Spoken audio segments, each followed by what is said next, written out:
নমস্কার বন্ধুরা, সুস্মিতাস রেসিপিতে আরও একটা নতুন ভিডিও দেখার জন্য তোমাদের সকলকে স্বাগত। আজ শেয়ার করব কুমড়ো দিয়ে দুর্দান্ত একটা রেসিপি।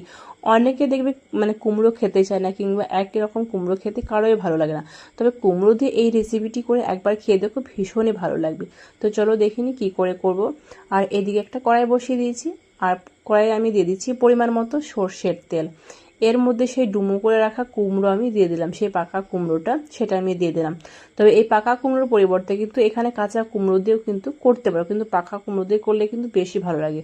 আর কুমড়োটা আমি তোমাদের কাটা দেখালাম না, মিডিয়াম ফ্লেমে কুমড়োটাকে বেশ লাল লাল করে ভেজে নিলাম। আর এখানে কিন্তু আমি কোনো রকম নুন হলুদ কিছুই ব্যবহার করিনি। তবে তোমরা চাইলে এখানে নুন হলুদ সামান্য পরিমাণে অ্যাড করে কিন্তু কুমড়োটাকে ভেজে নিতে পারো।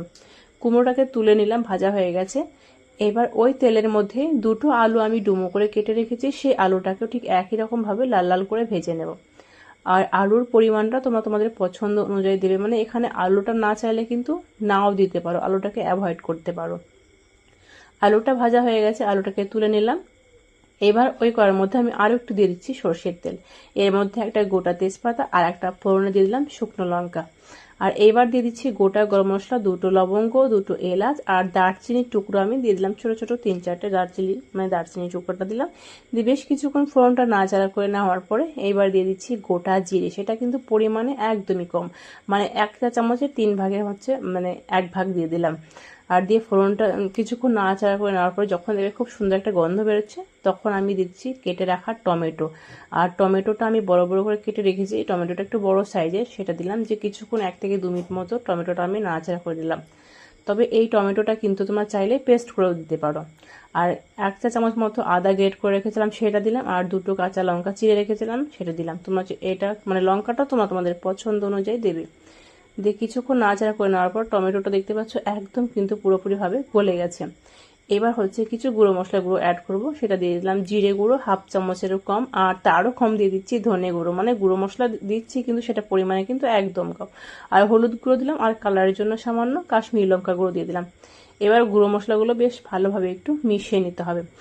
আর এখানে সামান্য জল অ্যাড করলাম, নইলে মশলাগুলো পুড়ে যেতে পারে, সেই জন্য মশলাটা বেশ ভালোভাবে কষানোর জন্য হালকা কিন্তু গরম জল অ্যাড করবে। বেশ ভালোভাবে একটা মিশিয়ে নিয়ে এবার আমি ঢাকা দেব। ঢাকা দিয়ে লো ফ্লেমে 1 থেকে 2 মিনিট মতো মশলাটাকে কষিয়ে নেব। আর 2 মিনিট কষিয়ে নেওয়ার পর দেখতেই পাচ্ছ মশলা থেকে তেল ছাড়তে শুরু করে দিয়েছি। আর তেলের পরিমাণটা আমার কিন্তু রান্নাতে অনেকটাই কম, তোমরা চাইলে এখানে নিজেদের পছন্দ অনুযায়ী কিন্তু তেল মশলাগুলো অ্যাড করতে পারো। এইবার হচ্ছে গোবিন্দভোগ চাল আমি এখানে 1/2 কাপ মতো জল ধুয়ে রেখেছি, জল ঝরতে দেইনি, জাস্ট ধুয়ে বাটিতে ওইভাবে রেখে দিয়েছিলাম, সেই চালটা আমি দিয়ে দিলাম। তবে এই গোবিন্দভোগটা চালটা কিন্তু দিলে কিন্তু বেশ ভালো লাগে।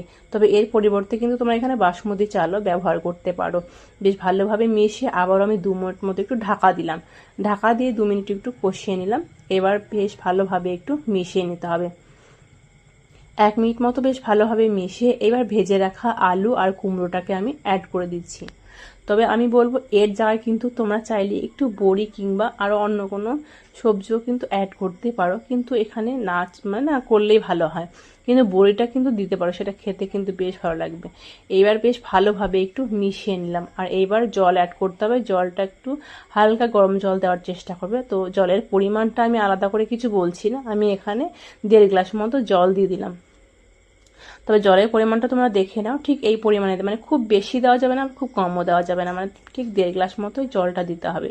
আর পুরো রান্নাটা কিন্তু লো টু মিডিয়ামেই করব, একদম হাই ফ্লেমে কিন্তু রান্না করা যাবে না। হাই ফ্লেমে রান্না করলে কি হবে দেখবে, ঝোলটা শুকিয়ে যাবে, আর হচ্ছে কোনো কিছু সহজে কিন্তু সেদ্ধ হবে না।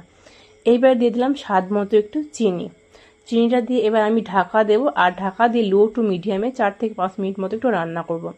আর মাঝে আমি 4 মিনিট পরে একটু ঢাকনাটা খুলে একটু বেশ ভালোভাবে নেড়ে চেড়ে দিচ্ছি। আর দেখতেই পাচ্ছ চালটা কিন্তু অর্ধেক ফুটেও গেছে, আর রসটাও কিন্তু অর্ধেক শুকিয়ে গেছে। তো এবার একটু নাড়াচাড়া দেওয়ার পরে আমি এটা আবারও ঢাকা দেবো। আবারও ঢাকা দেওয়ার পরে ঠিক একই রকমভাবে আবারও 4 থেকে 5 মিনিট মতো একটু রান্না করব। তবে গ্যাসের ফ্লেমটা একদম পুরো লো ফ্লেমে রাখলে ভালো হবে। লো ফ্লেমে যদি রান্না করো তবে দেখবি খুব সুন্দর আস্তে আস্তে রান্নাটা হবে, আর সেদ্ধটা খুব তাড়াতাড়ি হবে। তো এইবার দেখতে পাচ্ছ আমি 4 মিনিট পরে ঢাকনাটা খুলে দিয়েছি, একদম পারফেক্ট হয়েছে, রসটাও শুকিয়ে গেছে আর সব কিছু কিন্তু ঠিকঠাকভাবে সেদ্ধ হয়েছে। এবার এখানে দিয়ে দিলাম সামান্য ঘিয়ের পরিমাণটা একদম কম, তবে এই রান্নাতে একটু ঘি গরম মশলাগুলো যদি অ্যাড করা হয় তাহলে কিন্তু খেতে বেশ ভালো লাগে। এইবার দিয়ে দেবো সামান্য গরম মশলা গুঁড়ো দিলাম, সেটা পরিমাণে একদম কম, তবে তোমরা চাইলে কিন্তু এটা অ্যাভয়েড করতেই পারো। এইবার বেশ ভালোভাবে মিশিয়ে নিলে কিন্তু রেডি হয়ে গেল দুর্দান্ত স্বাদের চাল কুমড়ো রেসিপি। তবে এটা সব কিছুর সাথে কিন্তু ভীষণ খেতে ভালো লাগে, বিশেষ করে এটা ভাতের সাথেও খেতে যেমন ভালো লাগে, রুটির সাথেও কিন্তু তেমন ঠিক একই রকম খেতে ভালো লাগে। তবে এটা এমনিও কিন্তু খাওয়া যেতে পারে। আর যদি আজকের এই ভিডিওটি ভালো লাগে অবশ্যই লাইক কমেন্ট বেশি বেশি করে তোমাদের প্রিয়জনের মধ্যে শেয়ার করে দিও। আর যদি এই ভিডিওটি ফেসবুক থেকে দেখো তো পেজটিকে ফলো করার অনুরোধ রইল, আর যদি ইউটিউব থেকে দেখো তো চ্যানেলটিকে সাবস্ক্রাইব করে দিয়ে পাশে থাকা বেল আইকনটি ক্লিক করে দিয়ে সবার আগে নতুন কোনো রেসিপির আপডেট পেতে। আজকের মতো এই পর্যন্তই, পরের দিন নেক্সট কোনো ভিডিওর সাথে দেখা হবে।